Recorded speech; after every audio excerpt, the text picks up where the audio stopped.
Olá, olá! Que maravilha! Não tem mais Rádio América, não tem mais podcast só comigo mesmo. Quer dizer, ainda vai ter edições aqui só comigo mesmo. Neste momento, eu tenho 2 participantes neste negócio. Além da minha pessoa, tem o carro da pamonha, que está passando aqui na frente de casa, eu espero que vocês não ouçam. E do outro lado tá o Eduardo Miceli, toda a sua ginga, todo o seu sambalelê, todo o seu gingado carioca. E por que eu trouxe um carioca para fazer o podcast comigo? Para provar que eu sou uma pessoa sem preconceitos. Né? Eu não gosto da Cecília Malan, por exemplo, quando ela fala atentado em Londres. Eu não consigo assistir a Cecília Malan no jornal hoje. Mas tirando a Cecília Malan, que parece ser uma boa jornalista, estou aqui com um outro ótimo jornalista, o senhor Eduardo Miceli. Tudo bem? Olá, tudo bem? Eu vim trazer os S's puxados que o futebol americano tanto precisa, tanto sente falta. E a ginga toda do carioca, a malandragem, que é tudo mentira. É tudo mentira. É tudo mentira, mas eu trouxe. Eu trouxe e é isso que importa. Mas é o seguinte, a gente vai fazer podcasts aqui, eu acho que meu áudio vai ficar estourado, mas não tem problema, daqui a pouco eu abaixo o volume do negócio. A gente vai fazer podcasts aqui, meu querido Dudu, rápidos, né? Porque a nossa audiência, ela é de millennials. Né? Então é o exemplo que a NASCAR está fazendo, está dividindo a corrida em vários setores, a gente vai fazer podcast rápido. Primeiro porque a gente não vai ter tempo de fazer um podcast de 1 hora de duração, né? Não há tempo. Aí bate 40 minutos, aí a gente fica cansado, aí fica de saco cheio da pauta.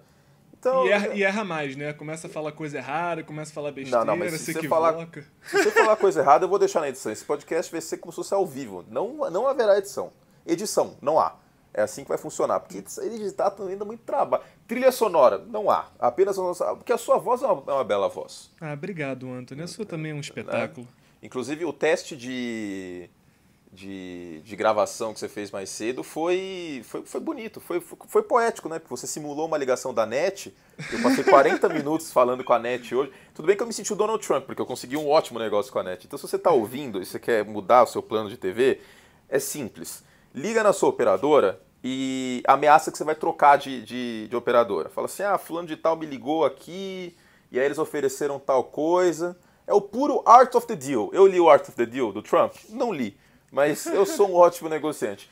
Falando em negociante, meu caro Dudu, vamos começar a pauta. Vamos lá. Tem 2 minutos de besteira.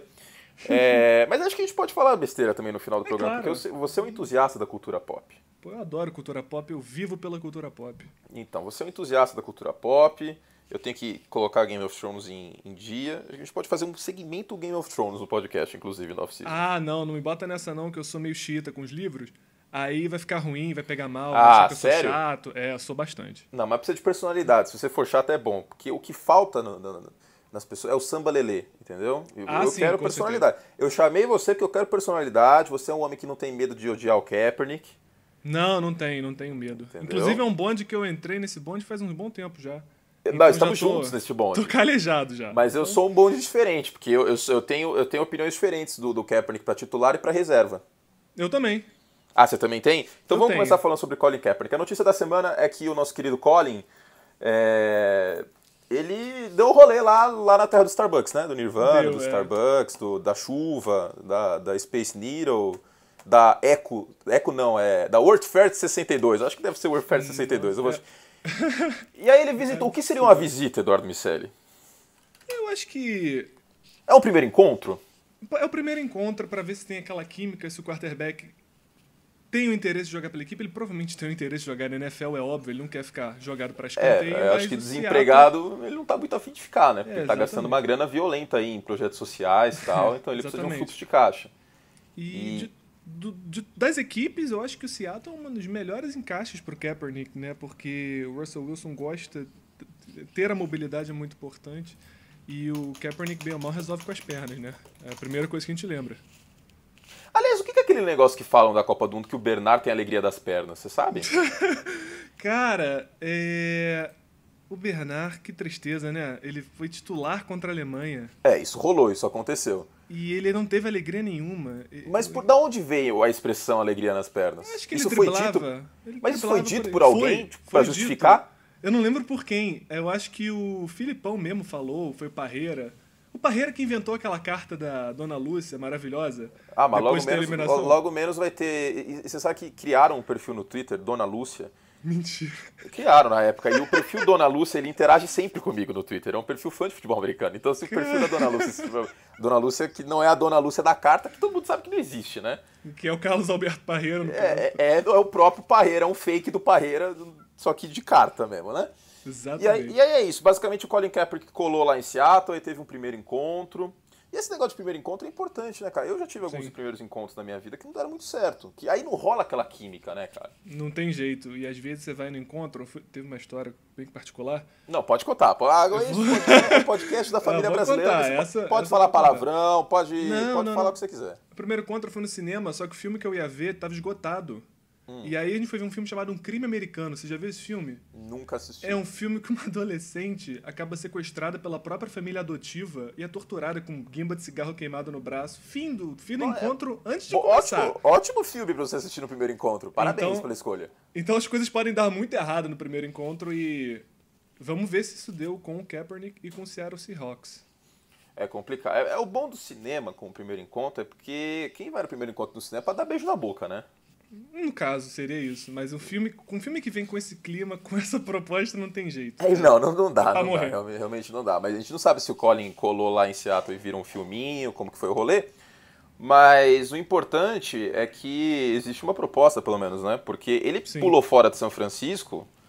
Vamos falar a verdade. Eu gosto dele, das propostas sociais dele, etc. Enfim, acho que ele tem que protestar pelo que bem entende. Lógico. É um princípio da democracia, né? Você poder ter liberdade de expressão. E nos Estados Unidos a primeira emenda é muito respeitada. Sim. Mas ele pulou de São Francisco, todo meninão, achando que ia ter vários times interessados. Não foi muito bem o que aconteceu.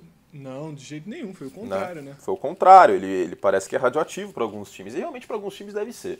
Eu mencionei como um dos motivos... metade dos donos de franquias da NFL são doadores ativos e publicamente doadores do Partido Republicano. Uhum. Né? Vamos falar a verdade, isso acontece. Aí a outra metade ou não doa pra ninguém, ou como o Dan Rooney, recém-falecido dono dos Steelers, era doador do Partido Democrata. Tanto que o Dan Rooney doou pra campanha do Obama, e o Obama foi parceiro e mandou ele como embaixador da Irlanda, ficou um tempo como embaixador da Irlanda, inclusive. Tá aí, E aí então, metade da NFL, os donos vai chegar lá, vai chegar assim, então, esse Colin aí eu não quero no meu time não. Porque eu mando, entendeu? Sim. Eu mando, você é o general manager, você obedece, e eu não quero um cara que protesta no hino nacional, porque eu sou republicano e é nóis. É um motivo como qualquer outro. Não é um bom motivo? Não. Eu não acho que é um bom motivo, mas o cara é dono do time, ele faz o que bem entender. Os caras mudam de cidade, imagina dar blackmail num jogador. Não, eu lembro que o Jean... Não é o único motivo. Não é o único motivo. Vamos deixar claro. Se o Colin fosse o Tom Brady, eles estariam, perdão da expressão, mas eles estariam cagando para a opinião política e social do Colin Kaepernick. Da mesma forma que o Adrian Peterson socou o filho, ele socou não, né? Ele pegou um pedaço de galho e bateu no filho. Não que o que é um equivalente, né? O que é uma coisa que é tão light quanto, né? Digamos a Xuxa ia ficar chateada com o Adrian Peterson. Chateada com X. Chateada com X, que não pode bater em criança. E o Adrian Peterson pegou um pedaço de galho e espancou o filho dele. Isso aconteceu. E eu gostaria de lembrar o máximo possível que isso aconteceu, porque as pessoas esqueceram. Totalmente. E se o Adrian Peterson fosse, deixa eu pensar aqui, Christian Michael, você acha que o Adrian Peterson ia estar empregado? Mas é lógico que não. Não ia estar empregado. Então se o cara é bom, aí os caras fazem vistas grossas e é exatamente o que acontece. Então é um dos motivos pelo qual o Colin não está empregado. Existem uma miríade de motivos. Ele, neste momento, não é titular, ele não tem perfil de titular, ele não tem bola de titular. E quando você contrata um quarterback reserva, acho que você concorda comigo, Dudu, você quer um cara, um coringa. É um cara que você vai colocar de coringa ali na sua canastra. E é um cara que tem que se moldar ao sistema e não ao contrário. E o Colin é um cara que o sistema precisa ser moldado para ele maximizar as habilidades dele. Exatamente. No momento que você pega um quarterback reserva, você não está com a pretensão dele jogar uma temporada inteira, uma temporada e pós-temporada. Você espera que ele seja um suplente por 4, 5 jogos no máximo, estourando, que consiga ganhar 3 deles para você se manter, seja lá qual for o seu objetivo na temporada. Então você tem que ter um cara que consiga entrar no sistema e fazer aquele sistema funcionar do jeito que ele já estava pré-moldado para o titular. Exatamente. E por isso que o Colin acaba tendo como lugares onde ele pode despencar, lugares onde tem um quarterback titular móvel, porque aí ele pode ser esse espelho. E aí eu listei alguns lugares, depois o Peter King copiou a minha pauta. Né? Não, lógico que não, é que a gente pensa igual, mentes brilhantes pensam igual. E aí ele postou lá no Modern Morning Quarterback alguns exemplos. Seattle, por exemplo, por causa do Russell Wilson, Carolina com Cam Newton. Porque entre nós, Trevon Boykin e Matt Castle, não é como se eles fossem muito melhores que o Kaepernick. Eu não sou fã do Kaepernick, pelo contrário, eu sou membro fundador da Associação contra Quarterbacks que só correm com a bola. Somos Mas, então, você é o primeiro membro dessa. Carteirinha 001. Inclusive, você acha que eu vou mandar fazer uma camiseta em letras garrafais? Quarterback passa a bola, não tem que correr, ponto. Você usaria essa camiseta? Quando você me mandar essa camiseta, eu uso. Eu visto na hora, tiro foto, boto em todas as redes sociais. sociais. Te mandarei de presente, então. Na temporada regular, a gente vai fazer essa campanha de maneira mais incisiva. No aguardo. Vou mandar uma pro Ron Rivera também, porque aparentemente ele ingressou no nosso clube, ele não quer mais que o Cam Newton corra com a bola. Que ele percebeu que não é bacana, né, o quarterback se machucar porque ele tá correndo. Talvez, né, quem sabe é bom ter o quarterback titular contra o Saints, né? Você lembra da jogada que o Cam Newton sofreu a concussão? Eu tava comentando esse jogo. Porra, cara, eu fiquei... Foi uma conversão de 2 pontos, foi muito estúpido. Foi isso, foi estúpido. Ele correu com a bola e o Cam Newton meio que olhou pro lado e falou: tô dentro da endzone agora, valeu, me pega. Tomou uma cacetada. Deu uma cacetada nele, ele caiu os 11, ele entrou com a bola, ele fez a conversão. Mas ele tomou a paulada e eu falei, caraca, por que você bota o quarterback pra fazer uma coisa dessa? Não tem porquê, é estúpido, é burrice. Porque o quarterback, como eu falei muitas vezes, o quarterback é a rainha do tabuleiro. Se você perder a rainha do tabuleiro no jogo de xadrez, você tá fudido. Você perde bastante poder. Você perde bastante poder de fogo. O quarterback é isso, o quarterback titular é a rainha do tabuleiro. Exatamente. Não que a rainha não possa avançar e comer as peças. O Aaron Rodgers é um cara que corre de vez em quando, ele corre de maneira pontual e é um elemento a mais. Só que ser o principal elemento de um ataque, aí dá merda. Com certeza. O negócio que o Aaron Rodgers, a corrida dele é um complemento mais que qualquer coisa. Exatamente, é um cara, super complemento. É impressionante como ele estende a jogada e como ele lança a bola. Que você fala, esse cara vai ser interceptado, a bola vai na janela entre 4 defensores, embaixo, e o Davante Adams abre a mão lá, pega a bola e você fica impressionante. É impressionante. A capacidade de improviso dele e lançar contra o corpo, só ele faz isso. Qualquer outro quarterback vai tentar fazer isso. Até o Brett Favre, eu lembro que fazia muito isso, sempre dava interceptação. Sempre. Mas voltando a Seattle, e vale a pena mencionar que o Russell Wilson evoluiu muito como pocket passer. Isso merece ser dito. Eu falo que eu odeio quarterback que passa a bola, na verdade, esse é o princípio mais simples. O que eu não gosto é o cara que corre depois da primeira opção dele no passe, porque é assim que funciona. Cada jogada aérea tem as rotas lá dos recebedores, existe uma ordem, uma hierarquia, qual rota é a principal. Pelo desenho da jogada, às vezes tem um pivô que faz com que outro cara esteja aberto, ou, por exemplo, uma curl flats, um cara faz a rota bengala e o outro sai pro flat, então um dos dois vai estar aberto. Existe uma progressão de rotas que o cara tem que fazer, que o quarterback tem que fazer. E tem muito quarterback que faz a progressão dessa forma. Primeira rota principal da jogada tá marcada, foda-se, vou correr. É tipo isso. O que eu não gosto é isso. Da mesma forma que eu não gostava quando o Rex Grossman fazia o fuck it going deep. Exatamente. O Rex Grossman, quarterback dos Bears na década passada, o que ele fazia? Ele via a primeira progressão, ele via que não tava aberto, aí ele falava assim, quer saber, foda-se, eu vou soltar uma puta bomba de 70 jardas. E eu não sei se você lembra, mas aquele Monday Night contra os Cardinals, o Rex Grossman teve, 30 turnovers. Foram 6 interceptações, se eu não me engano, mas 700 fumbles. Teve fumble também no meio. Teve tudo. E os Bears ganharam esse jogo. Eles ganharam sem nenhum touchdown ofensivo, se eu não no me segundo engano. tempo, foi escrotíssimo. E aí, o que eu não gosto é isso. Não é o quarterback que corre pura e simplesmente por correr. O Aaron Rodgers, ele não vai correr como segunda progressão. O Aaron Rodgers vai correr como terceira, quarta, quinta. O que eu não gosto é o cara que faz... O Deshaun Watson é assim. O Deshaun Watson viu que o cara tá marcado. E se ele não jogava a bola numa janela completamente estúpida que o Mike Williams salvava ele, aí ele falou assim, quer saber, Dani, se eu vou correr, esses caras são tudo lento no college e vai dar certo. Só que na NFL não dá certo. Os caras são mais atléticos e mais rápidos. Então, feita essa objeção... Só um comentário. Você viu que ele sofreu uma lesão nas costas? Hoje, isso? Foi ontem, se eu não me engano. Que ótimo. Ontem eu tava na ESPN gravando os previews de temporada. Ou melhor, Raio-X NFL é o nome que deram pro programa. E eu fiz os Chargers. E aí, acontece ontem a lesão. E o programa vai ao ar em agosto. Inclusive, o torcedor dos 49ers vai ficar bem feliz com o programa. O programa dos 49ers tá muito bom, porque eu basicamente falei que a fraqueza do time é o ataque e a defesa. É verdade, velho, mas é muito verdade isso. E aí Sim. vamos falar assim, mas os Bears estão ruins também. Então, eu sei. E Obrigado por me lembrar. Legal, então tá horrível também. É que nem o texto de necessidade do draft do Cleveland Browns. Tudo. Resposta, tudo, né? Assim, Tudo é necessidade. Tudo. É o que acontece. É verdade. Então, terminando arredondando Seattle, você acha que vai assinar? Fecha aí. Eu acho que, se não vai assinar, eu acho que deveria. Você problema você é o valor, pode né? ter um título. O valor o problema maior é o valor.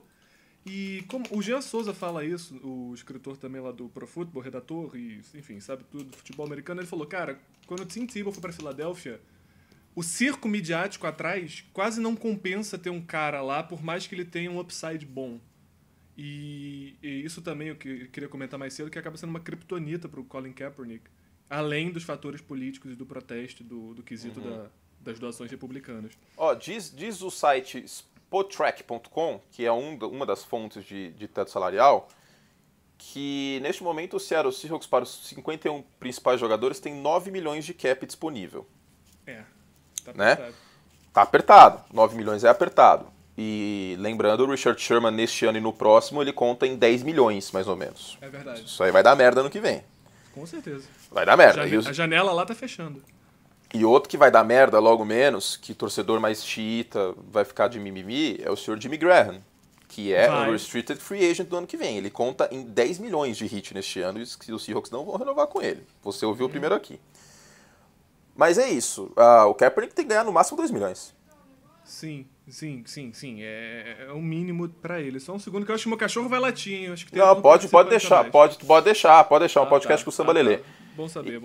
E já estamos batendo aqui... Quantos minutos de podcast? Estamos batendo aqui 16 minutos? 16 minutos, isso. Queria falar com você ainda sobre quarterback.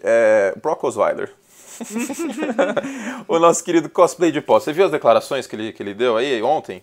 Ele é maravilhoso, né? Ele falando que as fitas estão aí pra provar que ele vai ser titular. Não, foi assim, ó. Perguntaram pra ele, você pode ser um quarterback titular na NFL? Não foi nem no Cleveland Browns, porque a barra pra você ser quarterback no Cleveland Browns não é tão alta assim ultimamente. Não, nem um pouco. Né? Aí ele foi enfático, ele meteu o louco, ele falou, absolutamente. Ele conseguiu um feito memorável. Só me intrometer aqui. Ele conseguiu lançar um fumble. Você lembra disso? Ele lançou um fumble. Esse cara é muito bom. Ele lançou um fumble. Ele é incrível. Eu acho que poucos quarterbacks têm esse poder.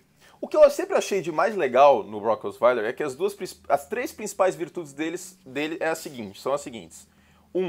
Ele substituiu um Peyton Manning que parecia eu vestido de Peyton Manning. Ou eu também. Né? Porque o Peyton naquele momento estava com o pé machucado, ele não conseguia plantar o pé e tipo, boa parte da mecânica do Peyton Manning era dependente do pé dele. Não sei se vocês lembram. Sim. Ele ficava com o pé tipo, balançando assim, isso ajudava bastante na mecânica dele e na precisão. Aí ele tava uma caca. 2, ele é alto. Muito alto. Essa foi uma das grandes justificativas pelo fato dele ser um bom quarterback. Ele é alto, ele consegue Ele é do meu enxergar. tamanho. Me paguem o dinheiro que vocês pagaram pra ele que eu jogo na NFL. O que o dinheiro pagaram pra ele foi um absurdo. 3, não tinha ninguém no mercado e os Texans estavam a um quarterback de ameaçar na Conferência Americana. A boa e velha história do estamos a um quarterback de sermos competitivos e disputarmos títulos, né? Exatamente. Também sumarizado como St. Louis Rams depois que o Mark Brugger deixou de jogar bem. E aí, lógico, contestaram, falando, tipo, sério que você falou que absolutamente você pode ser um quarterback titular depois do Cleveland Browns praticamente comprar seu contrato pra vir uma segunda escolha e você vir de brinde? Aí ele respondeu na moral, eu acho que a prova está no filme das jogadas dos últimos 2 anos. Cara, é difícil comentar esse tipo de coisa, porque todo mundo viu o que ele fez no Denver Broncos, que não foi nada além de ser um game manager com uma defesa fenomenal, e todo mundo viu o que ele não fez no Houston Texans. Aquele jogo de playoff contra o New England, você lembra que a defesa dos Texans colocou o Brock Osweiler, o ataque, em condições de anotar pontos e Cara, talvez o Alex Smith teria ganho aquele jogo. Isso é uma coisa muito forte de falar. Mas é verdade. Mas talvez seja verdade. Mas é verdade, porque tudo que os Texans precisavam naquele jogo era não espalhar a farofa. Só isso. Eles espalharam brabo. Eles foram um time da AFC que teve mais chances de eliminar os Patriots. Sim, não, é o time da NFL, porque se for para pensar nos playoffs, né, sem contar o Super Bowl. Se for para pensar, o Brady, se eu não me engano, ele teve 2 interceptações a temporada inteira e naquele jogo ele teve 2 interceptações. Sim, foi exatamente isso. A defesa do Texans no final de temporada estava numa reta final sensacional. E uma defesa sem o J.J. Watt. Então, você imagina, o Alex Smith nos Texans hoje, com o J.J. Watt saudável, com o Whitney Mercilus, que é muito subestimado jogando bem, com o Jadeveon Clowney saudável, com o Brian Cushing sem ficar machucado porque ele tomou muita bomba no high school e aí ele tipo, não tem corpo de... A genética dele não é pra isso. Sim. Não, na boa, ele se machuca muito por causa disso. E aí depois o Osweiler completou, falou assim... Minha esperança... Não, desculpa. Minha expectativa é sempre ser titular. Cara, que autoestima da porra, velho. Cara, eu queria ter a autoestima do Brock Osweiler. Minha Sensacional. vida seria muito melhor. Sensacional, velho. Ele, neste momento ele não é o titular no papel. É o Cody tem Kessler, o titular. Lendário Cody Kessler. Eu gosto dele, sabia? E existe... Eu também gosto dele. O problema é passar para mais de 15 jardas. É, lógico. Mas um plano de jogo ali, o West Coast, tal, se tiver um jogo terrestre forte, ele pode ser funcional. Sim, com certeza. E lembrando, os Browns draftaram o DeShone Kizer na segunda rodada. Uhum. Né? E o DeShone Kizer é um cara que é muito cru, a gente falou isso inúmeras vezes na cobertura do Pro Football, mas que tem um teto de talento bem alto. Concordo. Inclusive, dos 4 que foram draftados primeiro, eu acho que ele é o que tem o teto mais alto. Sim, sem dúvidas. Acho que é porque... porque o Patrick Mahomes a gente não sabe como ele operaria em várias situações, né? Exatamente. Porque o Patrick Mahomes basicamente é um playbook de jogo da quinta série. Que Texas Tech exatamente. Não, são rotas verticais. Ontem a gente gravou também o Kansas City Chiefs lá na ESPN, a prévia da temporada. E aí a gente tinha algumas imagens do Patrick Mahomes. E aí me perguntaram assim, nossa, mas só tem jogada que ele passa, tipo, uma rota reta? Eu falei, basicamente sim. É basicamente só isso, exatamente isso. Mas a gente conseguiu achar uma jogada na qual ele fez uma progressão. Ele saiu do primeiro recebedor e foi pro segundo. Ah, pô, já tá aqui, nível de NFL, Aaron Rodgers. Já, então, gigante. Não, para ele, se você for considerar o que ele fez em Texas Tech, já foi um grande avanço. Sim, com certeza. Mas basicamente é isso. Tem poucas notícias, só para fechar então, o Victor Cruz assinou com os Bears por 1 ano, não saíram valores, mas os Bears acho que é uma coisa de 10 milhões no salary cap, e não deve ser coisa mais de 3, 4 milhões não, eu vi, por 1 ano. Eu tava vendo o valor estimado, era baixo, era bem baixo nisso. Não, deve ser coisa baixa. Os Bears acabaram de cortar o Ed Royal, né, que jogava no slot, cortaram ele no em maio. departamento médico, né? Mais do que o Victor Cruz, ele conseguiu essa proeza. Sim. Inclusive, os Bears eram bastante prolíficos, né, de recebedores no departamento médico, porque além de tudo tem o Kevin White. O Kevin White tem 4 jogos. Você se lembra que houve a discussão Kevin White e Amari Cooper em algum momento das nossas vidas? Cara, eu lembro disso, sabia? E eu sempre defendi o Amari Cooper. Aí ficava, não, mas o ataque de Alabama só corre, aí o Amari Cooper fica mais livre. Assim, tá bom, vocês querem colocar um gimmick de West Virginia, vai dar bosta. Mas tudo bem, né? Sim. Não tinha o que fazer. Não, o Amari Cooper é disparado melhor, não tem nem... Eu acho que não é nem a conversa hoje em dia, né? E aí ainda tem o Alshon Jeffrey, tinha, né? O Alshon Jeffrey no ano caso, passado, que ele tá querendo completar a cartela de mais maneiras possíveis de perder jogos. Sim. Né? Que ele conseguiu perder por lesão e por suspensão por tomar bomba. Que segundo ele não sabia que ele estava tomando um remédio que era proibido. Eu gosto muito dessas... Essa desculpa é a melhor, cara. Desculpas, é. Porque vamos combinar uma coisa. Se você ganha milhões de dólares e alguém fala você tem que tomar o remédio X, você vai ler a bula. Você vai falar, que porra é essa? Desculpa palavreado, mas é verdade. Que porra é essa que eu tô tomando? Não, ontem eu tava com gases. Tava com gases sério. Tava, sério. Mas sério, minha barriga tava inchada, eu tava passando mal, cara. Eu tava achando que era problema no fígado, porque era na região do fígado, sabe, embaixo da costela, o lado oposto do estômago. Eu tava preocupado, tava muito preocupado mesmo. Mas não, era só gases. E aí eu tomei o remédio de gases e eu li a bula. E eu não ganho um salário milionário. Exatamente. Né? Então, se você ganha um salário milionário, espera-se que você saiba o que você pode tomar e o que você não pode tomar. Então, essa desculpa nunca colou pra mim. Não conta. Pra mim não cola também. Eu acho que é muito... É migué. É má fé. É miguezinho, né? É migué. Fé. É o popular migué. Algo mais que o senhor queira declarar? Alguma sugestão aí da cultura popular americana, brasileira? Eu ia fazer um comentário sobre o Victor Cruz, que é assim... Pra quem tá se afogando, jacaré é tronco, né? Então... Boa expressão, gostei muito. É rigorosamente isso lá no Chicago Bears. O Trubisky tinha que passar pra alguém. E eu acho que o Victor Cruz... Você já tá contando que o Glennon não vai ser titular na semana 10? Cara, eu adoro o Mike Glennon, cara. Eu acho ele muito maneiro fisicamente, assim. Ele é alto, ele é alto, ele parece uma girafa, cara. The Ginger Giraffe, né? Como a comunidade gringa chama ele de a girafa ruiva. Mas enfim, eu acho que vai ser uma briga chata lá em Chicago pra posição de quarterback, mas isso não merece... Não, vai ser chata pro torcedor. Uma discussão agora. Pro torcedor. O Glennon vai ganhar 15 milhões. Pra ele tá sendo maravilhoso. E o mais legal dessa história é que o Glennon tava na draft party dos Bears. Então se o torcedor dos Bears ficou muito bolado com a situação, imagina o Mike Glennon lá, sou muito foda, sou girafona, agora vai, pá. E tipo, drafta um quarterback. Tipo, como assim, velho? A gente vai jogar, tipo... com 2 quarterbacks em campo ao mesmo tempo. O que passou na cabeça de Mike Lennon na festa de draft oficial do Chicago Bears? E o pior e aí é os que caras... eles fazem um trade-up gigante pra pegar o cara uma posição acima. Eu imagino o Mike Lennon falando, eu tô no lugar certo? Não, sensacional. É aqui mesmo. É mas ele já falou que este ano é dele. Ah, mas... Sei lá, cara, não tenho muito como diria como achar que pode dar certo. Eu diria, Dudu, que as 6 primeiras semanas são dele. Ah, com certeza. Até ele ser interceptado umas 2 vezes na partida, e começa a galera dar uma cotovelada de lado e fala, bota o calor, pô, draftou ele. Aí vai começar a controvérsia, aí ferrou. E só pra terminar então o programa sobre o Victor Cruz, eu escrevi no meu texto, tá lá no Pro Football, a vinda do Victor Cruz nada mais é do que haver menos desculpas para uma falha do Mike Lennon. Porque se o Mike Lennon fizer bosta, vão chegar e falar assim, meu irmão, a gente contratou o Marcus Wheaton, a gente tem o Cameron Meredith, que foi uma grata surpresa, contratamos o Victor Cruz, tem uma linha ofensiva que não é uma bosta, o Jordan Howard foi uma ótima surpresa, você que joga fantasy pacas, você sabe muito bem disso.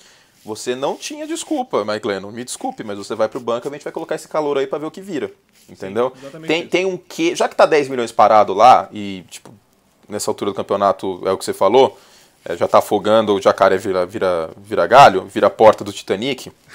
Aliás, você viu uma teoria que na verdade, a Rose inventou o Jack pra, tipo, se confortar? Por isso que ele não cabia na porta? Rolou essa teoria aí esses dias. Gente... Boa, né? Eu nunca tinha ouvido isso. Porque ela teve um momento de estresse traumático, né? Quando ela tentou se matar lá, e é aquele momento que o Jack aparece, então faz sentido. Então tem uma teoria muito boa, você assistiu Padrinhos Mágicos? Não. Vou ficar devendo essa. Essa daí eu não assisti. Tem uma teoria que as fadas, o Cosmo e a Wanda, na verdade, são remédio de tarja preta. Meu Deus, caraca! Eu gosto muito da teoria de Pokémon, que o Ash, na verdade, tá num coma profundo. Que tá num coma, isso. Exatamente. Por isso que ele não envelhece. Por isso que ele não envelhece, por isso que os Pokémons vão ficando cada vez menos parecidos com animais de verdade, porque ele tá indo cada vez mais profundo na subconsciência. E por isso que o Pikachu o Pikachu é overpowered pra caralho. É impossível um Pikachu tão forte daquele jeito. Não tem como. Não tem como, é impossível. Desculpa, mas qualquer pessoa que saiba os stats básicos do Pikachu sabe que não dá pra ter um Pikachu daquele jeito. Não tem como. Não, é inviável. É inviável ter um Pikachu como principal Pokémon. Mas enfim, isso é assunto para outro programa. Estamos chegando a quase 30 minutos e é o tempo que a gente quer bater. Podcast é o nosso Futbolcast com Joe e Dudu Miceli. Terça e quinta, né, Dudu? Terça e quinta são bons dias da semana. São dias que você vamos gravar na semana, off-season também. Vamos gravar na off-season também. Também, claro, lógico. A off-season faz parte da temporada também. Não, off-season é o cacete, não tem off-season não. Qualquer coisa vai virar Cidade Alerta, né, de cara que foi preso. E vai falar da temporada de séries que está chegando. Sempre vai ter assunto. Semana que vem, Orange is the New Black. Mas eu já estou assistindo House of Cards do Jornal Nacional. Mas né? Você não precisa de Netflix para ver a política sendo feita de maneiras escusas. Né? Exatamente. Muito obrigado, inclusive, à NET, que me deu o pacote HBO só porque eu ameacei que ia mudar para Vivo e agora posso seguir Game of Thrones até o final. Então, um beijo para você se você é atendente da NET. Muito obrigado. Dudu, vamos encerrando por aqui, então? Então, vamos encerrando nesse primeiro episódio. Até terça que vem. Vamos ver o que vai acontecer. Provavelmente nada vai acontecer até terça que vem. Nada. Mas é isso. Marasmo. Ok. É isso. Fizemos todo o estrago que podíamos então, pessoal. Não se esqueça de se inscrever nessa paçoca, seja no canal do YouTube, seja no Pocket Cast, no iTunes. E em breve o Dudu vai procurar mais lugares pra gente colocar nesse podcast aqui. E muito breve vou começar a averiguar o melhor jeito de levar o podcast para você, no seu bolso, no seu computador, onde você quiser ouvir. Na academia, na natação, tem gente que nada ouvindo o podcast. Eu pedalei ano passado, eu pedalava todo dia 1h30 por aí, uns 20 e poucos quilômetros, escutava podcast de fantasy o dia inteiro. Aí, ó, uma ótima pedida pra você, ouvinte desta paçoca. Ok? Beijo no coração de vocês, se cuidem, não aprontem e até a próxima. Até a próxima, gente. Fui.